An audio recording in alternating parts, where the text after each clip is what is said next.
Hello friends, வாங்க இன்றைக்கி ஒரு சூப்பரான ஃப்ரூட் கஸ்டர்ட் எப்படி செய்யுதுன்னு பார்க்கலாம். வெயிலுக்கு ரொம்பவே சில்லுன்னு இதமாக இருக்கிற இந்த ஃப்ரூட் கஸ்டர்ட் வந்து பார்த்திங்கன்னா ரொம்பவே சிம்பிளாக செஞ்சிடலாம். சாப்பிங் மேலே மட்டும்தான் இதில். ஸோ இதை செய்கிறதுக்காக ஒரு 1/2 லிட்டர் அளவுக்கு பால் காய்ச்சி எடுத்துக்கணும்.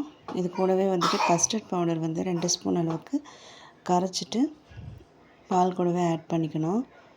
பால் நல்லா வந்துட்டு கெட்டியாக வரும். அந்தளவுக்கு நீங்கள் கலந்து விட்டுட்டே இருக்கணும். இந்த ஸ்டேஜில் வந்துட்டு தேவையான அளவுக்கு சுகர் ஆட் பண்ணிக்கோங்க. இப்போ வந்துட்டு நான் 3 ஃப்ரூட்ஸ் வந்து கட் பண்ணி வச்சுருக்கேன். உங்கள்கிட்ட என்னென்ன ஃப்ரூட்ஸ் இருக்கோ அது எல்லாமே நீங்கள் சாப் பண்ணி எடுத்துக்கலாம். நான் எடுத்துக்கிறது ஆப்பிள், பொமோக்ரனேட், பனானா 3 ஃப்ரூட்ஸுமே ஒரு பவுலில் வந்து ட்ரான்ஸ்ஃபர் பண்ணிக்கோங்க.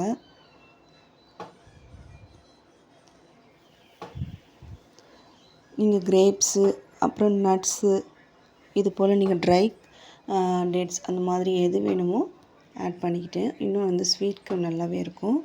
சாப்பிடும்போது ரொம்பவே க்ரன்ச்சியாக டேஸ்டியாக இருக்கும். ஸோ இது கூடவே நான் ஊற வச்ச சப்ஜா சீட்ஸ் வந்து ஆட் பண்ணியிருக்கேன். இது கூடவே நான் வந்துட்டு 3 நட்ஸ் வந்து சாப் பண்ணி வச்சுருக்கேன். ஒன்று வந்துட்டு பாதாம், ஆல்மண்ட், இன்னொன்று வந்து கேஷ்யூஸ். பாதாம் முந்திரியும் இதை நல்லா சாப் பண்ணி எடுத்துருக்கேன் இல்லையா, எல்லாத்துலேயுமே கொஞ்சம் கொஞ்சம் ஆட் பண்ணிக்கிட்டேன். நீங்கள் நட்ஸ் இல்லை அப்படின்னாலும் ஒன்றும் பிரச்சனை இல்லை. இப்போ ஒரு 5 கிராம் கடல் பாசியை தண்ணி சேர்த்துட்டு அது கூட ஒரு drop rose essence plus sugar நல்லா போட்டு மெல்ட் பண்ணிவிட்டு ஃப்ரிட்ஜில் இந்த மாதிரி ஸ்டோர் பண்ணி எடுத்திங்கன்னா ஜெல்லி கன்சிஸ்டன்சி வந்துடும். ஸோ அதையுமே வந்து ஃப்ரிட்ஜில் செட் பண்ணிவிட்டு இது போல் நான் ஸ்லைஸ் போட்டு இந்த ஃப்ரூட்ஸ் கூடவே ஆட் பண்ணிக்கிறேன்.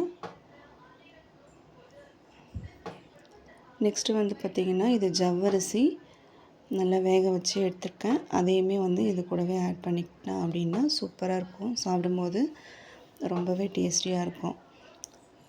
இந்த ஃப்ரூட் கஸ்டர்ட் வந்து என்ஹான்ஸ் பண்ணி கொடுக்குறதுக்காக தான் டேஸ்ட் வைஸ் ரொம்பவே நல்லாயிருக்கும்.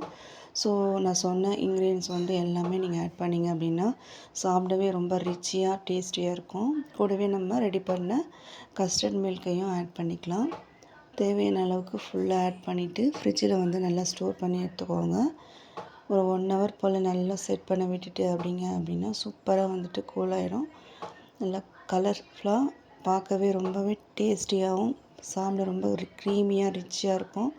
கண்டிப்பாக ட்ரை பண்ணி பாருங்கள். வீடியோ பிடிச்சிருந்தால் லைக் பண்ணிவிட்டு ஷேர் பண்ணுங்கள், சப்ஸ்கிரைப் பண்ணி வச்சுக்கோங்க. இந்த மாதிரி இன்ட்ரெஸ்டிங்கான ரெசிபிக்கு நம்ம சேனலை ஃபாலோ பண்ணிக்கோங்க. பாய்.